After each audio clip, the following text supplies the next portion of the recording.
Chapter first, राजनीति विज्ञान का अर्थ तथा क्षेत्र।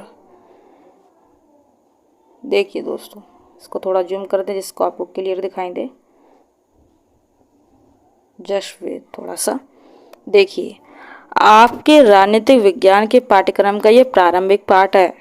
इस पाठ में हम राजनीतिक विज्ञान का अर्थ समझने का प्रयास करेंगे। प्रारंभिक दृष्टि से राजनीतिक विज्ञान का प्रारंभ और अंत राज्य से होता है। प्रारंभ और अंत राज्य से होता है, अर्थात यह राज्य और सरकार का अध्ययन होता है।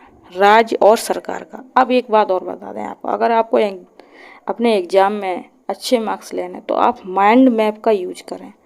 जैसे कि यहाँ पर आपको दो शब्द दिखे, राज्य और सरकार, तो आपको यहाँ पर कुछ इस तरीके से माइंड मैप बनाना है। ठीक है, आप यहाँ पर राज्य लिख सकते हो और यहाँ पर आप सरकार लिखना। ठीक है, इस तरीके से आप कर देना और यहाँ पर आप राजनीतिक विज्ञान। तो ये जो आपको 3 शब्द लिखने हैं, थोड़ा सा माइंड मैप करके, तो आपका इम्प्रेशन अच्छा जाएगा अपने एग्ज़ाम में। ठीक, आगे बढ़ते हैं। राजनीति विज्ञान का आधुनिक दृष्टिकोण इस बात पर बल देता है कि यह शक्ति और सत्ता का अध्ययन है। राजनीतिक विज्ञान अपने निरंतर विस्तृत होने वाले क्षेत्र की भी व्याख्या करता है। राजनीतिक विज्ञान के क्षेत्र के अंतर्गत हम राज्य और राजनीतिक व्यवस्था, सरकार, शक्ति, मानव और उसका राजनीतिक व्यवहार तथा राजनीतिक समस्याओं का अध्ययन करते हैं, जो राजनीति को प्रत्यक्ष अथवा परोक्ष रूप से प्रभावित करते हैं। इस पाठ में आप मूलभूत अवधारणा जैसे न्याय तथा नागरिकों के लिए इसका महत्व और आदि ये सब अध्ययन आप करेंगे दोस्तों। ठीक है, आगे बढ़ते हैं। उद्देश्य देखेंगे पहले हम इसको। देखिए, इस पाठ को पढ़ने के बाद आप क्या समझेंगे। देखिए, राजनीति विज्ञान जो है हमारा, कुछ परिभाषाओं के संदर्भ में स्पष्ट कर सकेंगे। राजनीति विज्ञान और राजनीति में अंतर स्पष्ट कर सकेंगे। राज्य की भूमिका, सरकार की कार्यप्रणाली तथा नागरिकों के सरकार से संबंध के संदर्भ में राजनीति विज्ञान के क्षेत्र का वर्णन कर सकेंगे। नागरिक और राज्य के लिए न्याय की प्रासंगिकता को पहचान सकेंगे। ये सब आपको इस चैप्टर में सीखने को मिलेगा। खैर, इससे छोड़कर हम थोड़े आगे और बढ़ते हैं और समझते हैं। राजनीतिक विज्ञान का अर्थ। राजनीतिक विज्ञान समाज विज्ञान का वह हिस्सा है। राजनीतिक विज्ञान समाज विज्ञान का वह हिस्सा है जो राज्य की स्थापना तथा सरकार के सिद्धांतों का अध्ययन करता है। जो राज्य की स्थापना तथा सरकार के सिद्धांतों को क्या करता है, अध्ययन करता है। J.W. गार्नर के अनुसार राजनीति का प्रारंभ और अंत राज्य के साथ होता है। इसी तरह से R.G. गेटल ने कहा कि राजनीतिक राज्य के भूत, वर्तमान तथा भविष्य का अध्ययन है। तो ये बात आप लोग याद रखें। ठीक है, इसको छोड़ के हम थोड़ा आगे और बढ़ते हैं। मेन पॉइंट्स को लेंगे। राजनीतिक विज्ञान का बदलता अर्थ एवं क्षेत्र। राजनीतिक जो है ना, वो ग्रीक भाषा के पोलिस, ठीक है, पुलिस से आप पोलिस इस तरीके से याद रखना, शब्द से उत्पन्न है, जिसका अर्थ होता है नगर राज्य। ठीक है, जिसका अर्थ क्या होता है, नगर राज्य। तो इस तरीके से आप इसको याद कर सकते हो। आगे और बढ़ते हैं।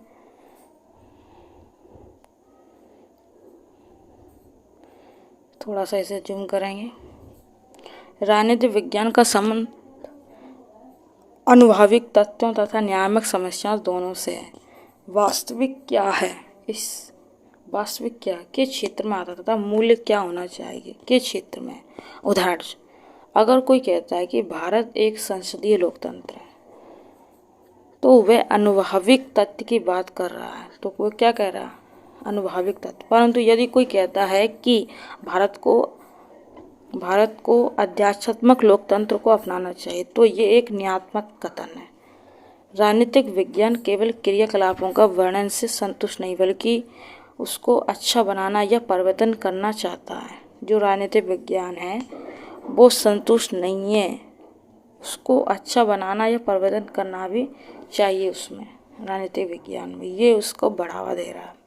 आई होप आपको समझ में आया। आगे देखिए, बल्कि यह उसको अच्छा बनाना या परिवर्तन करना चाहता है। अनुभविक कथन उसी प्रकार सही या गलत हो सकते हैं जैसे उन्हें अवलोकन कराया जाएगा। मूल्यांकनात्मक कथन के नैतिक अनुभवों या अनुभव जो कभी भी असत्य या गलत ना हो सके। गणित के साध्यों के औपचारिक कथन अपने संगठनों के अर्थ के आधार पर गलत या सही हो सकते हैं। राजनीतिक दर्शन शास्त्र का संबंध औपचारिक कथन है।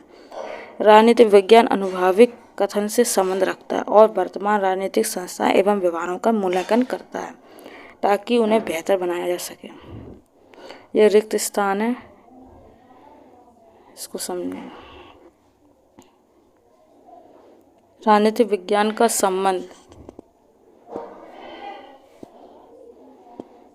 यहाँ पर आपको ये दोनों से पढ़ने पड़ेंगे।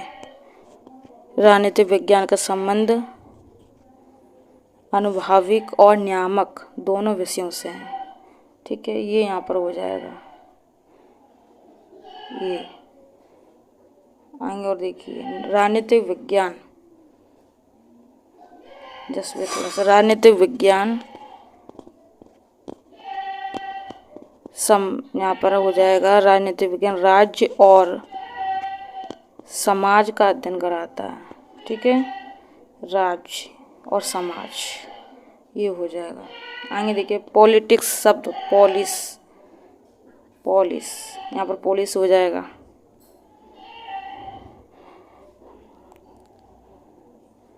गार्नर, ये हो जाएगा। गार्नर ने कहा कि राजनीतिक प्रारंभ तथा अंत राज्य के साथ होता है। ये आप इसको याद करना। आगे देखिए राजनीतिक विज्ञान को सत्ता को आकार देने तथा उसमें भागीदार का अध्ययन कहा है। इसमें भी गार्नर किया होगा। ठीक है, एक बार और देख लेते हैं इसको, गलत ना हो जाए।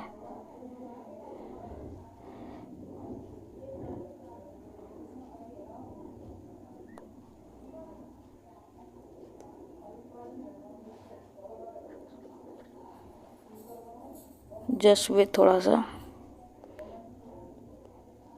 यहाँ पर ये वाला गलत है, यहाँ पर कप्लान हो जाएगा।